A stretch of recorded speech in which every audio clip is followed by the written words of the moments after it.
माननीय अध्यक्ष जी, आपका हृदय से धन्यवाद।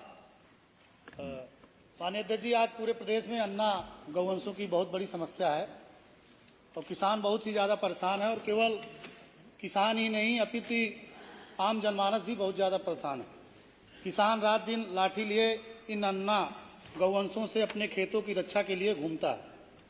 पूरी फसलें ये गौवंश चौपट कर रहे हैं। सड़कों में इन आवारा गौवंश के चलते अत्यधिक सड़क दुर्घटनाएं भी मानवर हो रही हैं। मेरे प्रश्न के जवाब में माननीय मंत्री जी ने उत्तर दिया है कि इन गौवंशों के भरण पोषण और प्रबंधन की जिम्मेदारी ग्राम पंचायतों की और शहरों पर नगर निकाय की है। पिछले साल इसी सदन में मेरे द्वारा एक प्रश्न लाया गया था, जिस पर माननीय मंत्री जी ने जवाब दिया था कि ये जो गौशालाएं संचालित है ग्राम पंचायतों में, इनका भुगतान दूसरे माह की प्रथम हफ्ते में इनका भुगतान कर दिया जाता है। माननीय अध्यक्ष जी, मैं आपको अवगत कराना चाहूंगा कि जिस जिले से मैं आता हूं, मेरा जनपद चित्रकूट आकांक्षी जनपद है और वित्तीय वर्ष 2024-25 में 20 जुलाई से गौशालाएं संचालित होना प्रारंभ हुई और 1 अगस्त से गौवंशों की हाजिरी लगने लगी। जबकि हमारे यहाँ जो भुगतान हुआ अक्टूबर और नवंबर का किया गया, अगस्त और सितंबर का भुगतान शून्य कर दिया गया। जबकि हमारा जो बगल का जिला बांदा, वहां पर भुगतान 4 महीने का किया गया। तो मेरा आपसे माध्यम से कहना है कि जब इन गौशालाओं का भुगतान 3-3, 4-4 महीने नहीं किया जाएगा या गौशालाएं संचालित होगा, उसका पैसा सरकार द्वारा नहीं दिया जाएगा, तो प्रधान आखिर कब तक अपनी जेब से इन गौशालाओं का संचालन करेंगे। अगर सरकार पैसा समय पर नहीं दे पा रही है तो गौशालाओं की स्थिति क्या होगी, उसका आकलन हम और आप कर सकते हैं। मेरा जो पहला आपके माध्यम से अनुपूरक है कि माननीय मंत्री जी ने जो बताया था कि गौशालाओं का भुगतान प्रत्येक दूसरे महीने के प्रथम सप्ताह में प्रत्येक गौशाला का भुगतान होता है, क्या वो सदन को अवगत कराएंगे कि ये जो शासनादेश उन्होंने जारी किया है, जो सदन को अवगत कराया गया, ऐसा पूरे प्रदेश में हो रहा है कि नहीं हो रहा? और यदि आपके द्वारा दिए गए जवाब के समकक्ष अगर पूरे प्रदेश में गौशालाओं का भुगतान दूसरे महीने के प्रथम सप्ताह में हो रहा है, तो हमारे चित्रकूट में इन 2 महीनों का भुगतान क्यों नहीं हुआ और पूरे प्रदेश में दिसंबर का भी भुगतान की प्रक्रिया चल रही? तो मेरा पहला आपके माध्यम से अनुपूरक है कि जो आपने गाइडलाइन जारी की उसका 100% पालन हो रहा है कि नहीं हो रहा है, और जो चित्रकूट में 2 महीने का भुगतान हुआ है तो होगा कि नहीं होगा। जो दूसरा मानवर आपके माध्यम से अनुपूरक है, मैंने ये सवाल किया था कि ये जो अन्ना गौवंश है, क्या इनके द्वारा जो सड़क में घूमते हैं बहुत सी दुर्घटनाएं हो रही हैं, जिससे गौवंश को भी समस्याएं हो रही है और आम जनमानस को भी बहुत बड़ी समस्याएं हो रही है। क्या ऐसी सड़क दुर्घटनाओं से किसी तरह की कोई हानि हो रही, मृत्यु हो रही? तो उस पर माननीय मंत्री जी ने जवाब दिया कि जी नहीं, प्रदेश में कोई सड़क दुर्घटना गौवंश से नहीं हो रही, ना उससे कोई मृत्यु हो रही। मुझे लगता है कि ये जवाब अधिकारियों ने अपने मन से दिया होगा। मुझे नहीं लगता कि माननीय मंत्री जी इस बात से सहमत होंगे कि पूरे प्रदेश में अन्य पशुओं से कोई दुर्घटना ही नहीं हो रही और किसी की जान नहीं जा रही। तो मेरा जो दूसरा आपके माध्यम से अनुपूरक मानवर कि क्या माननीय मंत्री जी इस जवाब को ठीक कराने का कष्ट करेंगे कि हाँ, अन्य पशुओं से पूरे प्रदेश में सड़क दुर्घटनाएं हो रही और बहुत से लोगों की मृत्यु होती है। चूंकि इस सदन में ही हमारे कई सारे सीनियरों ने, माननीय विधायकों ने तमाम घटनाओं का जिक्र करके अवगत कराया था। तो मेरा जो दूसरा अनुपूरक है, क्या माननीय मंत्री जी इस बात को सही करके कि यहाँ घटनाएं हो रही हैं और पूरे प्रदेश में जिन लोगों की मृत्यु सड़क दुर्घटना में अन्य जानवरों से हुई है, क्या उनको आर्थिक मदद उपलब्ध कराने का काम सरकार करेगी? और तीसरा मानवान मेरा सर, बहुत से पशु चिकित्सालय जो बने हैं सर 5-6-7 साल से, जैसे सर हमारे यहाँ चित्रकूट में रुकमा बुजुर्ग है, गुरेटन पूरे बगल के बांदा में जबरापुर है, छिपाव है और ओरन है, मतलब कई अस्पताल जो बन गए हैं सर, 4-5 साल उनको बने हुए हो गया और इन पशु चिकित्सालयों में अभी तक पद सृजित नहीं हुआ। तो क्या माननीय मंत्री जी ने जो अस्पताल बन गए पशु अस्पताल, उन पर पद सृजित करके उनको प्रारंभ कराने का काम करेंगे? मेरे 3 मंत्री जी।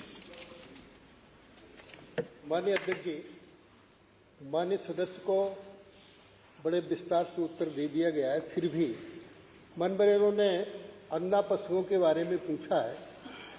अस्थायी गौवंश योगी सरकार की प्राथमिकता है। अस्थायी गौवंश आश्रय स्थलों में संरक्षित गौवंश के संचालन, प्रबंधन, भरण पोषण की व्यवस्था स्थानीय निकाय अथवा ग्राम पंचायत, क्षेत्र पंचायत, जिला पंचायत, नगर पंचायत, नगर पालिका, नगर निकायों के द्वारा स्थापन संचालन नीति से पूर्व प्रख्यापित किया गया है।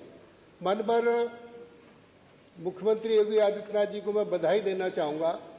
पहले गाय के 1 दिन के भरण पोषण के लिए 30 रुपया मिलता था, अब योगी सरकार ने इसको 50 रुपया कर दिया है और इस तरीके से पूरी तरीके से मानवर उत्तर प्रदेश में बेसहारा गौवंश अभी ग्रामीण शहरी क्षेत्रों में 6,744 अस्थायी गौ आश्रय स्थल हैं, 291 कान्हा गौशाला हैं, 306 काजी हाउस है, 372 वृद्ध गौ संरक्षण केंद्र सहित कुल 7,713 गौ आश्रय स्थलों की स्थापना की गई है, जिनमें 12,43,623 निराश्रित गौवंश संरक्षित है।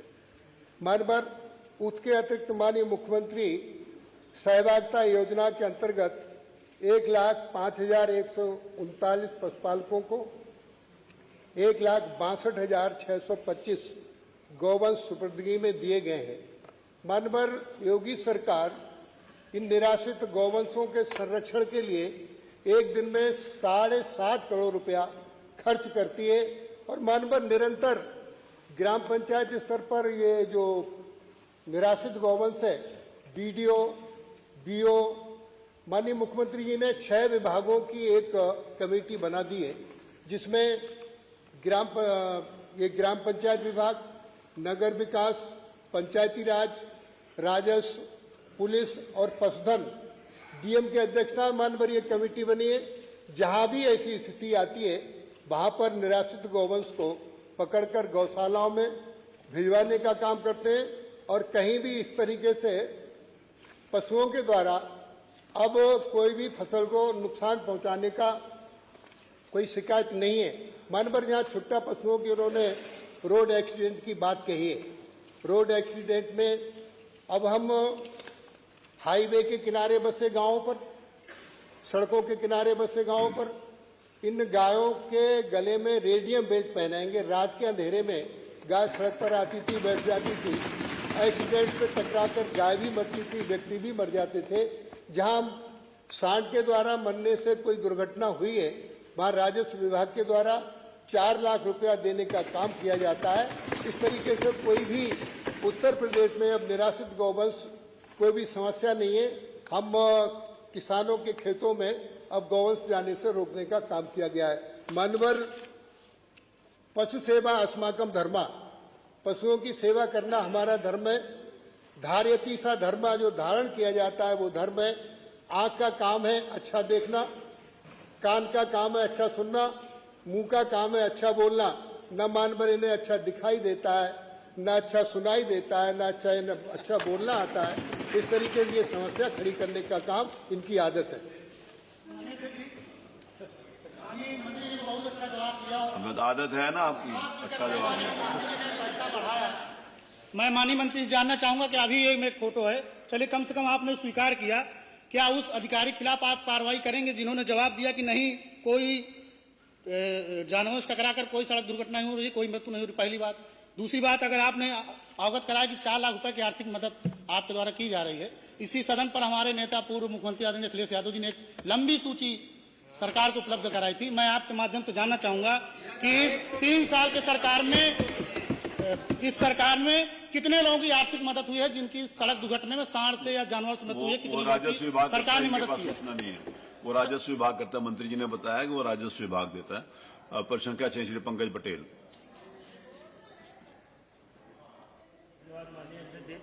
आपने बहुत ही महत्वपूर्ण विषय पर प्रश्न पूछने का अवसर दिया। माननीय अध्यक्ष जी, मेरा जो प्रश्न था माननीय उप मुख्यमंत्री जी से कि प्रदेश में चिकित्सा एवं स्वास्थ्य विभाग में आउटसोर्सिंग द्वारा कर्मचारियों की नियुक्ति में आरक्षण का अनुपालन किया जाता है कि नहीं? तो माननीय जवाब आया जी हाँ। माननीय अध्यक्ष जी, आपके माध्यम से मैं अवगत कराना चाहता हूं कि